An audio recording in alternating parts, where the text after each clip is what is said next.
Hi, boys and girls. This is Ms. Kathy.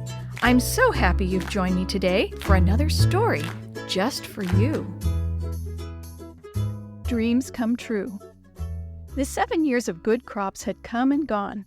Joseph and his officers had been busy collecting 1/5 of all the food grown and locking it in big storehouses. Then the bad years began. Rain didn't fall, the crops didn't grow, and people began to get hungry, not just in Egypt, but in all the lands near there. When the people of Egypt came to the king crying for food, he sent them to Joseph. And just as he had planned, Joseph opened the storehouses and sold grain to the people so they would not be hungry.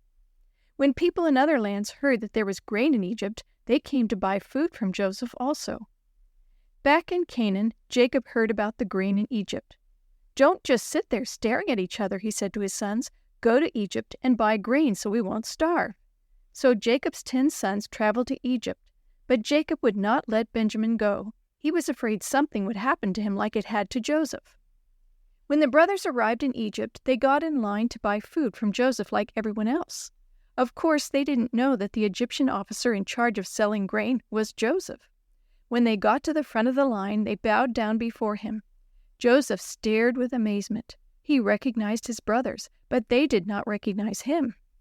Joseph remembered his dreams and wondered if his brothers had become better people since they had sold him as a slave. "Where do you come from?" he asked in a cold voice. Joseph spoke to them in the Egyptian language, while a helper repeated the words in the Hebrew language that his brothers spoke. "From Canaan," they answered. Joseph decided to test them. "You are spies," he shouted. "You have come to see if Egypt can be attacked." "No, no," the brothers cried. "We are brothers, 10 of the 12 sons of the same father.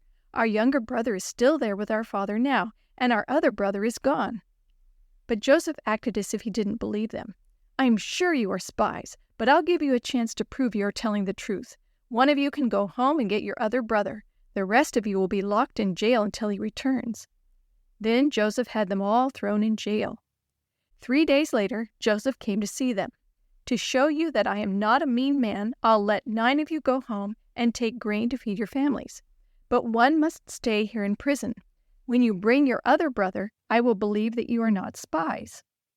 The brothers agreed. They said to each other, "We are being punished for what we did to Joseph." Reuben said, "I told you not to hurt Joseph, but you wouldn't listen." Since Joseph was still using someone else to speak to them in their language, they didn't know that he could understand what they were saying. But Joseph heard them talk about what they had done to him. He left them and cried as he remembered that day. Joseph kept Simeon in prison and let the other brothers go. He told his servants to load up the grain his brothers bought, then put their money back into the sacks with the grain. When the brothers found the money on their way home, they were afraid that Joseph would be even angrier with them and say they were stealing. Back at home, they told their father the whole story. "Now we must take Benjamin back with us to prove that we are not spies and get Simeon back," they said. Jacob shook his head. "All of my sons are disappearing. First Joseph, then Simeon, and now you want to take Benjamin. I will not let him go." But there was still no rain, and no crops would grow. Finally, Jacob asked his sons to go back to Egypt and buy more grain. Judah said, "We cannot go without Benjamin. This officer in Egypt will not sell us more grain if we don't prove that we are not spies." "Why did you even tell him you had another brother?" Jacob cried. All the brothers answered, "He asked us many questions. Is your father still alive? Do you have another brother?" We had to answer him. Finally, Jacob agreed. "Take Benjamin, but take twice as much money this time to pay for the grain we got last time, and take gifts to give this officer. I can only pray that God will make him show kindness to you."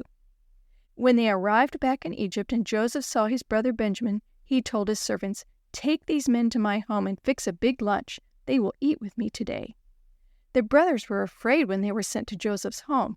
They explained to Joseph's servant how they had found their money in their bags after the last trip. "Don't worry," the servant told them. "Your God must have given you that money." Then the servant brought Simeon out to join them. When Joseph joined them, the brothers bowed down before him and gave him their gifts.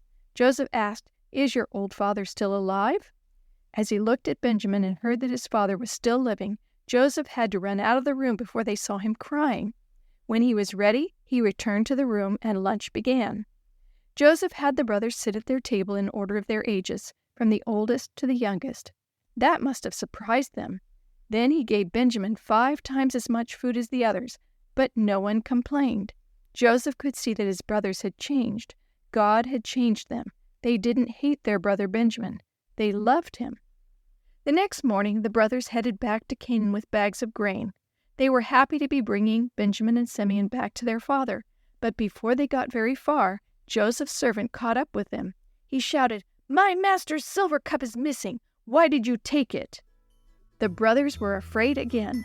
They didn't know it, but Joseph had one more test for them.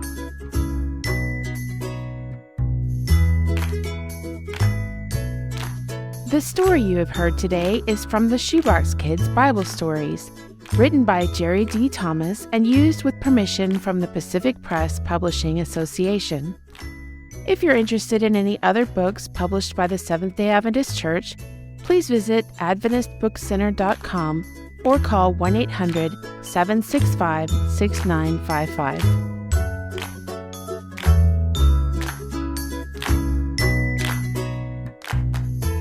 This podcast is a production of the Carolina Conference of the Seventh-day Adventist Church.